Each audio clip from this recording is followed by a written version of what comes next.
Open mine eyes that I may see glimpses of truth thou hast for me. I have the privilege of practicing radical hospitality in my role coordinating Wellspring's English for speakers of other languages, and for that I am very grateful.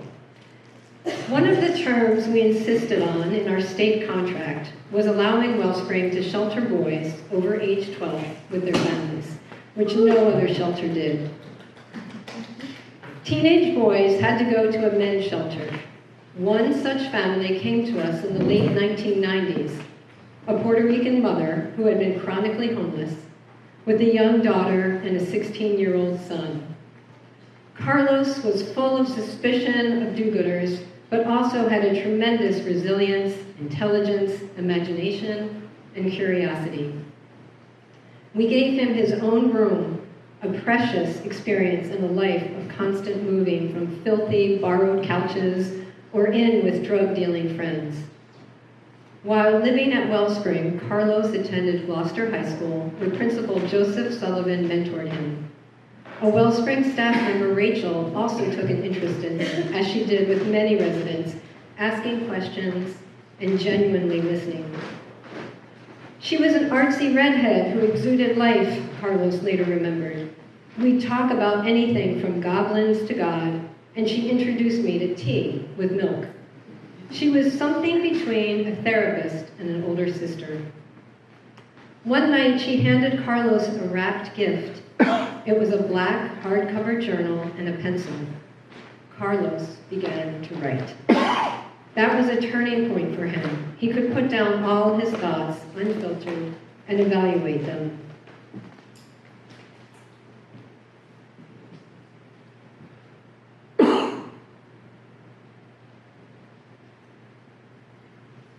It never cared if I sounded stupid or vain or whiny or sentimental, he later wrote.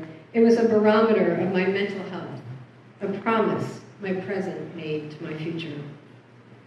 That year, Nancy was named one of the heroes among us by the Boston Celtics basketball team. She asked Carlos's mother if she could invite him as her +1 to the game.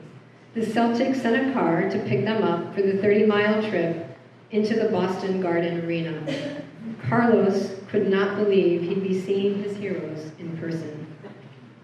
When Nancy was called down from center court seats at halftime, she asked Carlos, who had a recently broken leg, still in a cast, to join her on the court with the team. Carlos did not want his classmates to know that he lived in a homeless shelter. The school bus always stopped right across from Wellspring House to pick up students. But Carlos chose to walk the 2 miles to school in his orange Doc Martens, gold chains swinging from his neck. When his family found a new home in Connecticut later in the school year, he wrote his classmates a letter. He first showed it to his English teacher, Natalie Daly, and she encouraged him to read it to his classmates. The Gloucester Times heard about it and also wrote a story about the family, publishing the letter alongside. Here is an excerpt. All this time we've been in school together, joked together. You've been sharing it with a homeless person. Yes, homeless. I can imagine the looks on your faces right now. What a shock, huh? Before coming here, I thought of the risks of inequality I'd face. Being Hispanic, coming from a place where people talk and dress different would set me apart. I'm really no different than you. This letter isn't for you to pity me or even to regret anything you said to me in the past. This letter is to ask you to open your eyes, to see people for who they are and not for who they hang with, where they come from, what race they are, or how they dress. This letter is for the next kid who comes to your city, your school, with my secret, homelessness. Just stop a minute and think about how society has taught us to think about such things. The next 10 years of his life were very difficult. Carlos used and dealt drugs and became part of a gang that stole cars and took them across the state line to sell. Eventually, he was caught and arrested, convicted, and sentenced to time in prison. In prison, he had more time to reflect, write in his journal, and took advantage of therapy offered there. He remembered the times in his life when someone had been kind to him, cared for him, respected him, and affirmed him. The real Carlos started to come alive again. He realized all that he had been through has made me a pretty good at understanding other people and how to help them, and that your gift is what you give away, he wrote, paraphrasing Pablo Picasso. This is how everything I had been through could be turned to good. It was why I was still alive despite everything, and why I was going to write my book. Once out of prison, he found a decent job with a loan company, which eventually sent him to Iowa to start a new branch.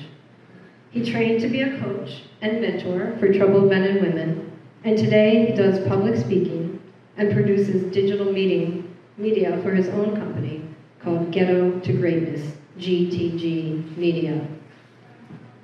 Carlos published his book in 2021 called The Resurrection Plant, Your Pain is Your Path to Greatness. The image of the desert plant that can survive years of drought by curling into a lifeless ball, then bursts into life and blooms when touched by water, is a fitting metaphor for Carlos's own journey. How a little kindness and hope can turn a life from desolation to love. A chapter in the book recalls the months he spent at Wellspring, the first time he had his own room, the first time he felt safe when he got in bed at night. His message is that people need to be told, shown, and know in their hearts. They're lovable, they're loved, and they can love other people. We couldn't agree more. A few years ago, while in Gloucester for a wedding, he visited us and brought us a copy of his book. Knocking at our door, he had tears streaming down his face. Nancy still had the Boston Celtics trophy. She handed it to him saying, "I want you to have this. You're the hero."